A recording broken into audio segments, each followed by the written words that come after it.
Most people think fashion is about creativity. It's not. It's about a system. And if you don't understand the system, you don't understand the industry. You can have taste, you can have vision, you can even have talent, but none of that moves without structure because fashion doesn't operate on inspiration. It operates on access, access to factories, access to materials, access to people who can say yes or no.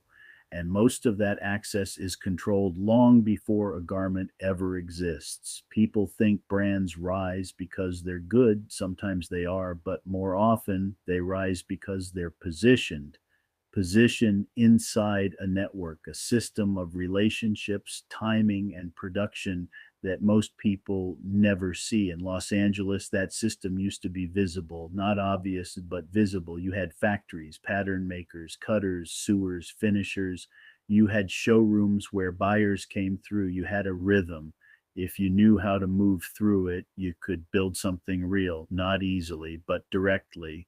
Then the system shifted, manufacturing moved, costs dropped somewhere else, speed changed, and what replaced it wasn't just cheaper production, it was a different kind of control. Now, the system isn't built around making, it's built around managing supply chains, managing timelines, managing perception. Production didn't disappear, it just moved further away from the people trying to build brands. And when production moves away, control concentrates, fewer hands, fewer entry points, less visibility. Now, most people trying to enter fashion are standing outside a system they can't see, trying to move forward without understanding what's actually blocking them. They think it's about design or marketing or followers, but those are surface tools. Underneath all of that, there's still a structure deciding what moves, who gets access, who gets production, who gets scale.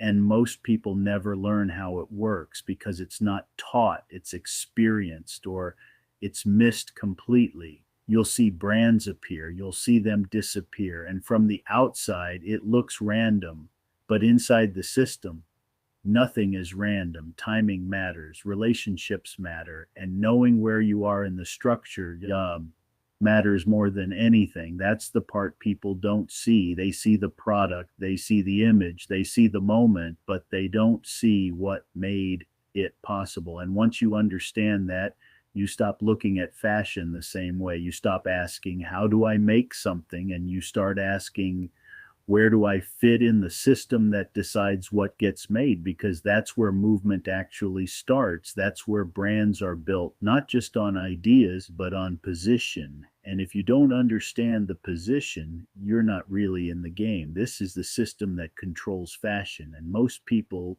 never see it.